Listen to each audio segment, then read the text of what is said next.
தமிழகத்திற்கான இயற்கை பேரிடர் நிவாரணத் தொகையை பிச்சை என விமர்சித்த மத்திய அமைச்சர் நிர்மலா சீதாராமனுக்கு எவ்வளவு வாய்க்கொழுப்பு என முதலமைச்சர் மு.க.ஸ்டாலின் கடுமையாக விமர்சித்துள்ளார்.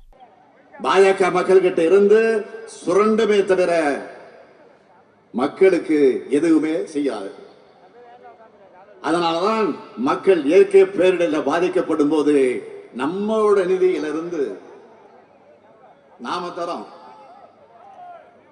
அதையும் மனசாட்சி இல்லாம கொச்சைப்படுத்தி அதுல ஆனந்தம் அடைகிறது என்ன மாதிரியான அரசியல்?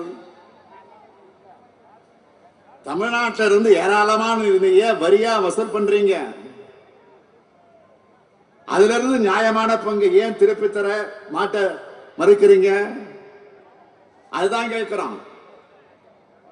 ₹1 வசூல் செஞ்சுட்டு 29 பைசா மட்டும் திருப்பி தரது நியாயமா, முறையா, தர்மமா அப்படின்னு கேட்கிறோம்.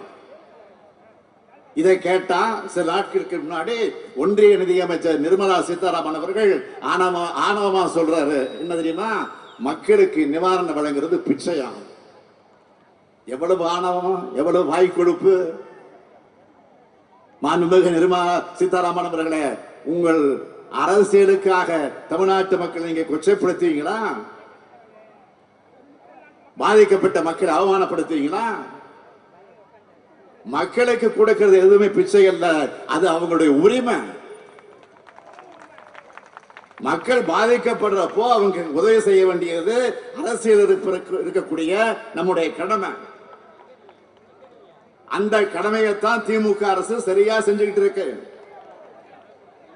கார்பரேட் கம்பெனிகளுக்கு பல்லாயிரம் கோடி தள்ளுபடி செய்யறீங்களா? தொழிலதிபர் கூட்டத்தில் போய் இப்படி பேசுவீங்களா? ஏழைகள்னா அவ்வளவு இலக்காரமா? ₹1 பொருள் வாங்கினா கூட வரி கட்டுறாங்களே மக்கள். அவங்க பாதிக்கப்படும் போது அரசாங்கம் உதவணும் தானே எதிர்பார்க்கிறது. செய்திகளை உள்ளது உள்ளபடி தெரிந்து கொள்ள ரெஃப்ளெக்ட் நியூஸை சப்ஸ்கிரைப் பண்ணுங்க.